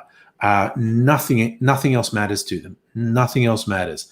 All they need in life is for Trump to validate their hate, and nothing he does matters. So Chris, someone yelled at the end of the press conference, if he's a law and order president, why does he keep breaking the law? Yeah. Safa, did I sleep bad? I don't think so. God, I can't even sleep.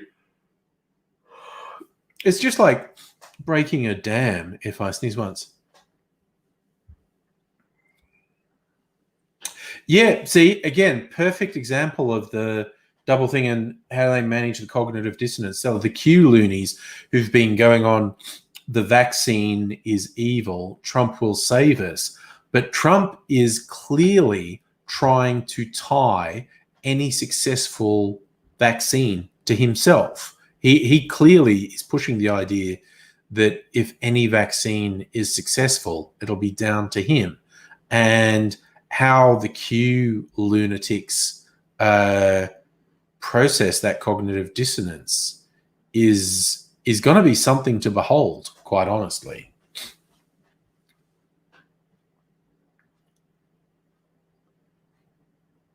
Sorry, L3, what's 10 times better than Pizzagate Hillary?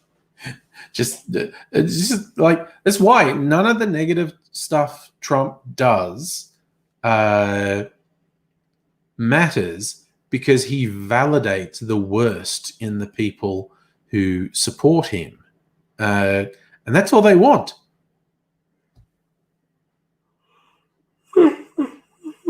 This is ridiculous, this fucking yawning. Well, I just cannot stop. It's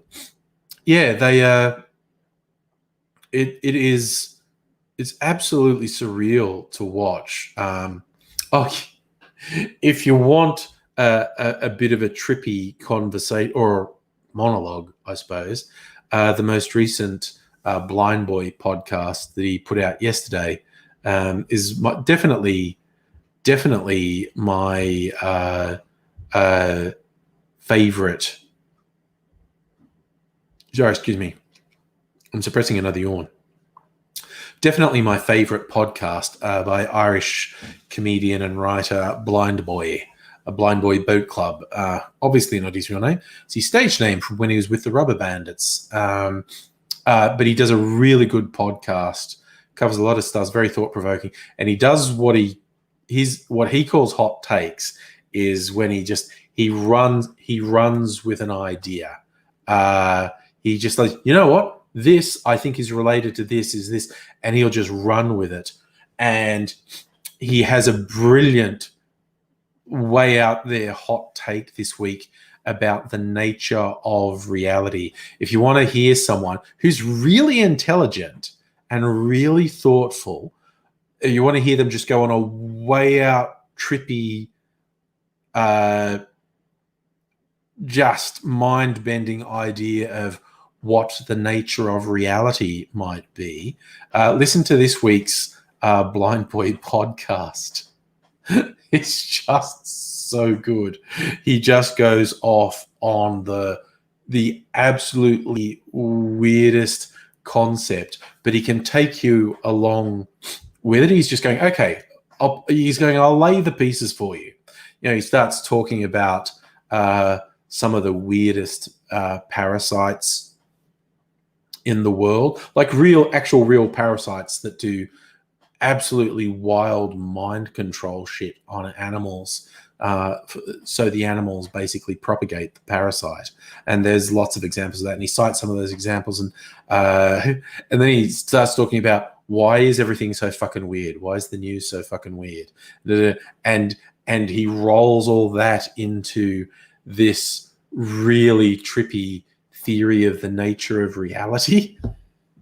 It's so good. It's just different. It's like it's not heavy. It's really interesting, and he's not like in the wrong hands. This stuff would come across as like some weird religious evangelical shit. But with Blind Boy, it stays light and fun. And he's never like a demagogue. He's never like trying to start a cult or anything, because he probably could. He's very intelligent, studied psychology, and he could probably very easily start a cult if he wanted to. But he just wants to have fun, basically. And he has fun with this really out there idea of the nature of reality. And it's just a lot of fun to go along with it. And other ones, he does deep dives on music. I think it's like a week or two ago, he had one on, why disco is the real punk rock. And he loves music. He's got a lot of podcasts about music. He's very political as well. A lot of podcasts about history, a lot of podcasts about psychology and mental health, because he's had really significant mental health challenges himself during his life. And he's found things like cognitive behavioral therapy to be very helpful to him. And he talks about that a lot, and meditation and whatnot, while acknowledging it's not necessarily going to work for everyone. Talks about culture. It's just so wide roaming. I know, L3, he makes a really good argument as to why this disco music is the real punk rock. Disco music is the real subversive music. I think. Yeah, Stella, if Trump can start a cult, just about it. Yeah, all it takes is a forceful personality and no morals, and you can start a cult. Like I saw. Oh yeah. So I mean, the CBD definitely doesn't work for everyone, and it's also down to the practitioner as well. Like a bad practitioner in any realm of mental health is going to get you a bad. Same as there are bad doctors, medical doctors. There are bad dentists. There are bad bricklayers. There are bad plumbers. Technically you say, I need a plumber. You don't want a bad plumber, and bad plumbers exist. But it's just like, and then, I don't know, starting a work cult does take a bit of dedication. And still, okay, CBT is a waste of time too. Again, I think to a large extent it's down to the practitioner, but it's also important to recognize it's not going to work for everyone. So, it's the old different strokes for different folks. Anyone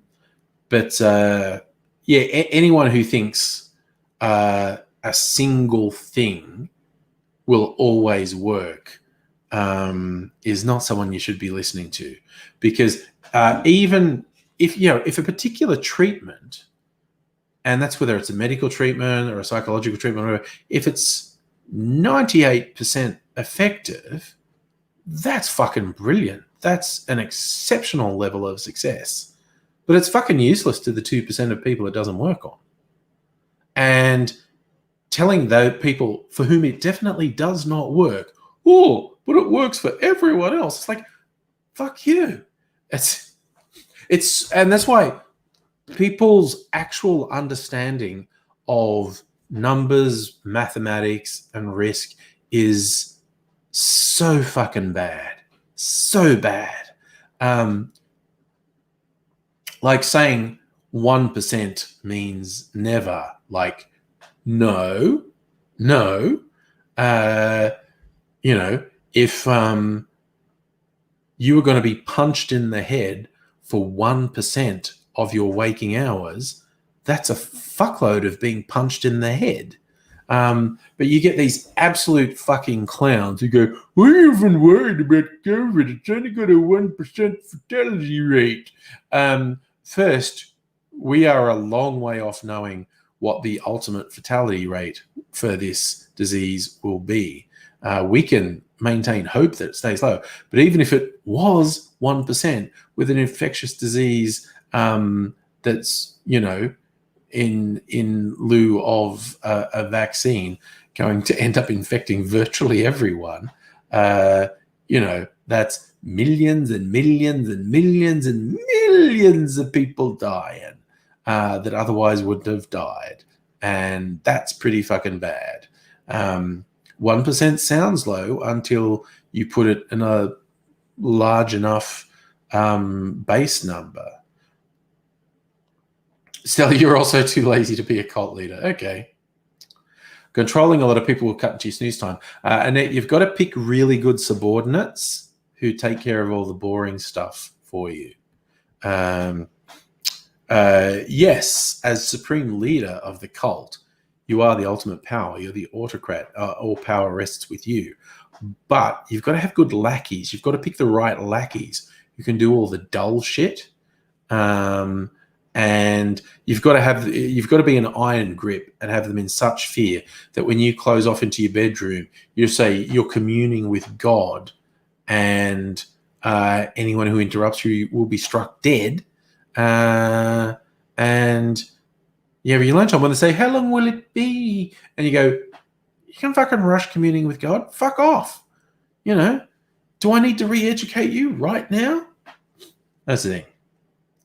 See, and Annette, you're not good at delegating either. So, it's going to be difficult. Just probably, sadly, the advice would be you shouldn't start a cult.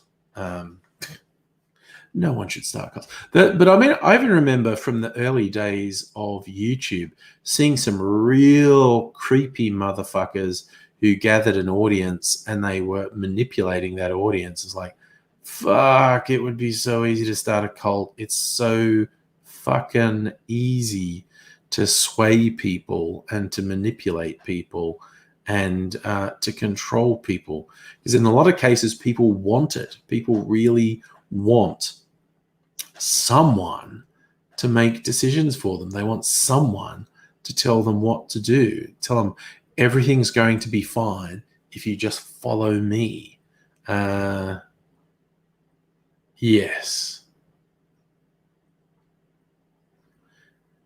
L3, all the wins all over. No. Athene wins. Okay, I don't know. I use a World of Warcraft. So like the tough titties woman, what's his name?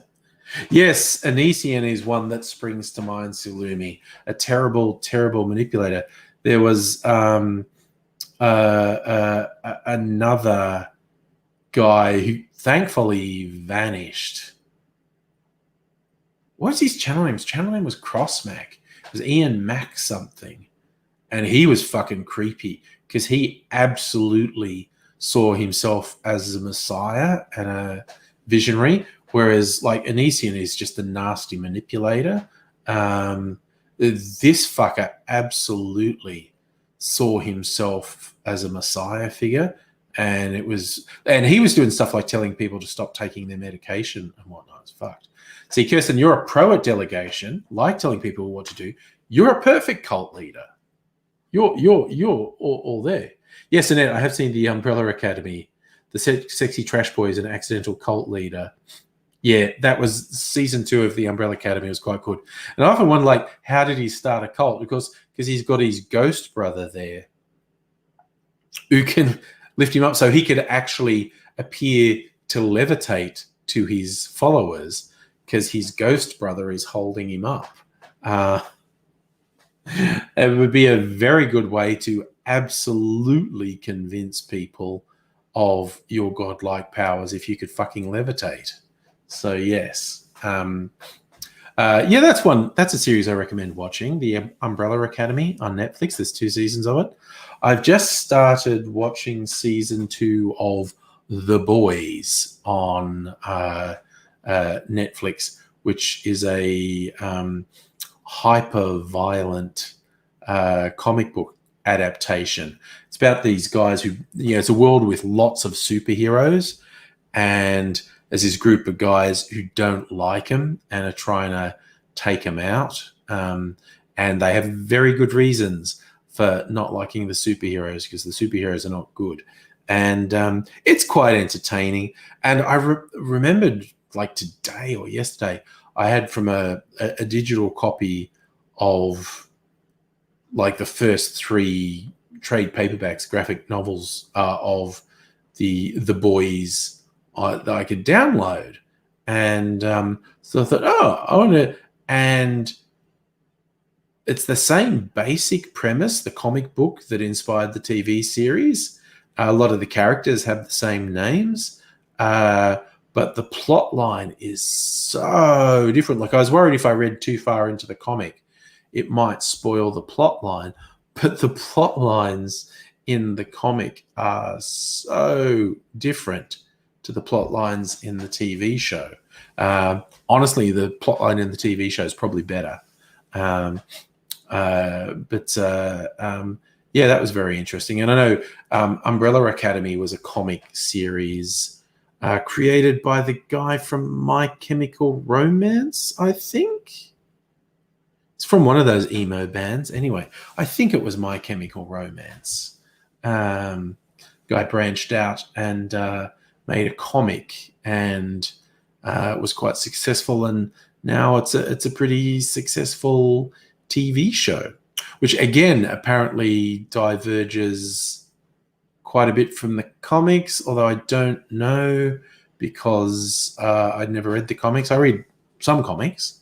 I didn't read that one. There was another comic adaptation actually on Netflix, Lock and Key. There's 1 season of Lock and Key. I really enjoyed that. That seems skewed somewhat to a younger audience, but it's still good. I quite enjoyed Lock and Key. But what else have I been watching? Finally got Disney Plus. I'm watching The Mandalorian with Mrs. Angry. We're enjoying that.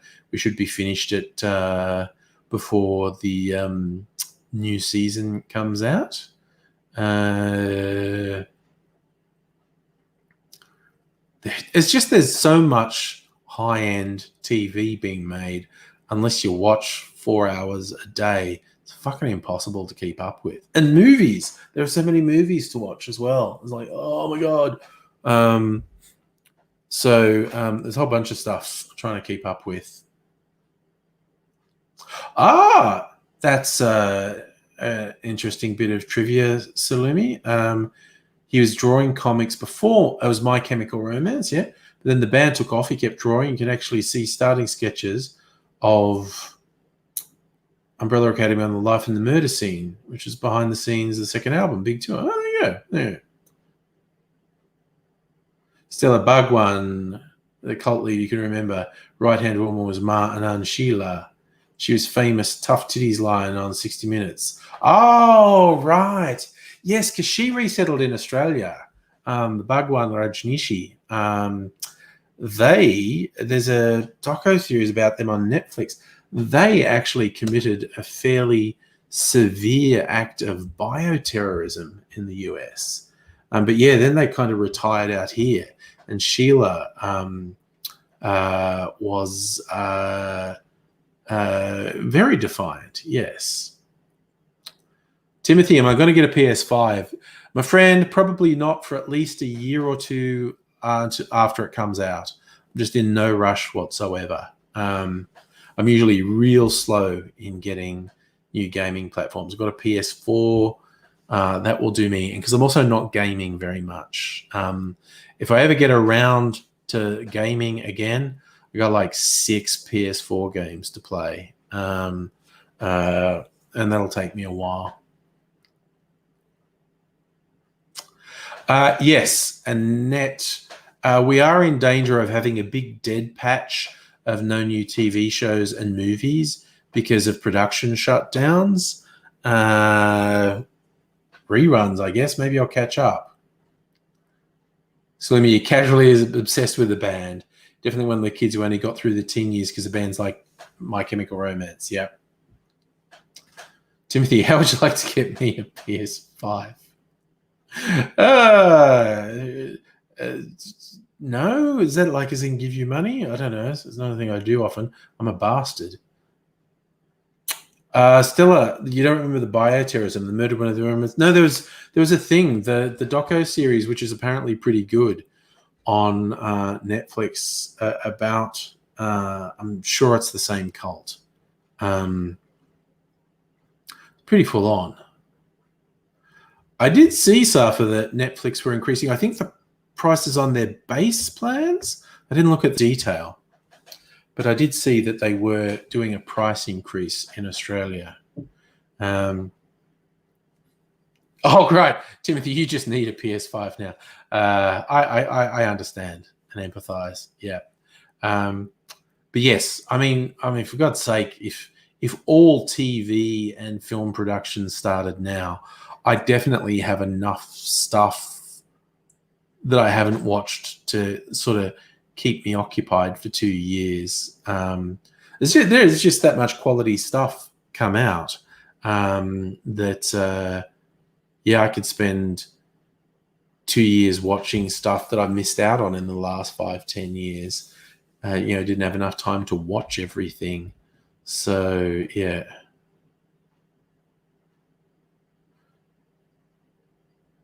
Safa with the entertainment news. Former Weekend Sunrise presenter Simon Reeve taking 7 to court.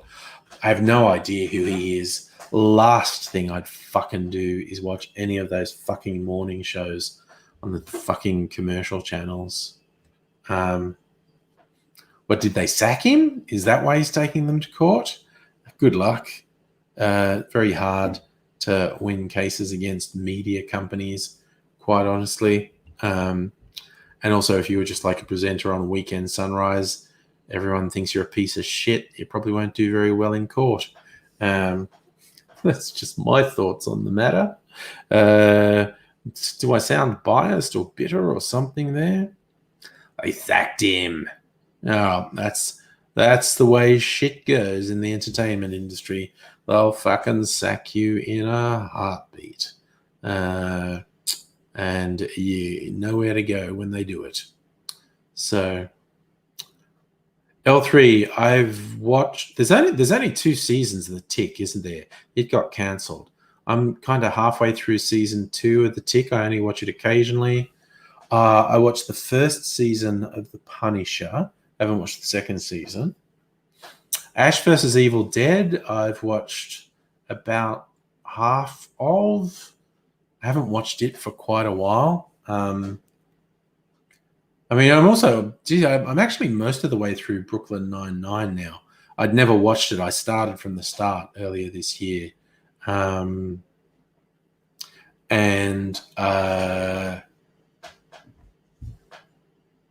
else? I've been watching Peaky Blinders. I'm in like season 3, and I think there's 5 seasons of Peaky Blinders, and it's still in production.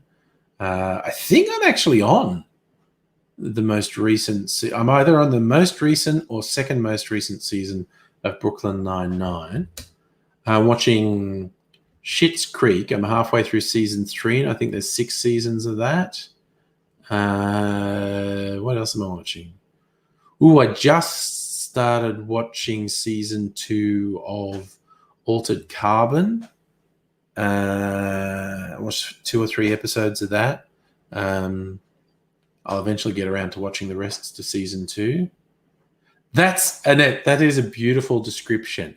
Brooklyn Nine-Nine is great and mediocre at the same time. That is a perfect description of it. Foxtel doesn't do morning shows. It's only those commercial channels. Actually, the ABC has a morning show, don't they? Yeah. But Timothy, you're watching Challenger, The Final Flight on Netflix. Stella, Peaky Blinders is worth watching. I mean, some of its fan base are weird fuckboys, but Peaky Blinders is really interesting, complicated, character-based storytelling. It's basically the story of a crime family trying to move up in the world. So, it's early 20th century Goodfellas, basically. It's like The Sopranos, except they're travelers, refer to themselves as gypsies because it wasn't an insult then. That's that weird sort of subset of the Irish population. They don't consider themselves Irish. They're travelers. But outsiders, they sound Irish. L3, you love watching the UFO stuff and Bigfoot stuff. Oh, yeah, why not? Safa, you go, oh, yeah, it's nighttime. It's bedtime. Good night, Safa. Good night, everyone. So, yeah, I'm going to start at 9 tomorrow night, I think, because we always fucking go late on Friday nights. Annette, have I heard the Snoop version of Red Right Hand? I don't think I have. Which is, of course, the theme song for Peaky Blinders. Yes, that's the other thing. Peaky Blinders set in the 20s, 30s, 1920s, 1930s, but uses contemporary music in the soundtrack. Anyway, take care, everyone. Maybe see you tomorrow night. Party night. We'll go.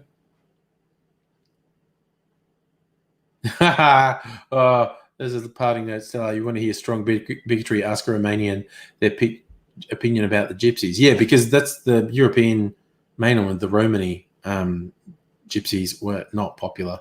The Romani people, and in the UK, the travellers were. Well, they sound Irish, but they don't consider themselves Irish. Anyway, good night, everyone. See you later. Bye for now. Time for sleep.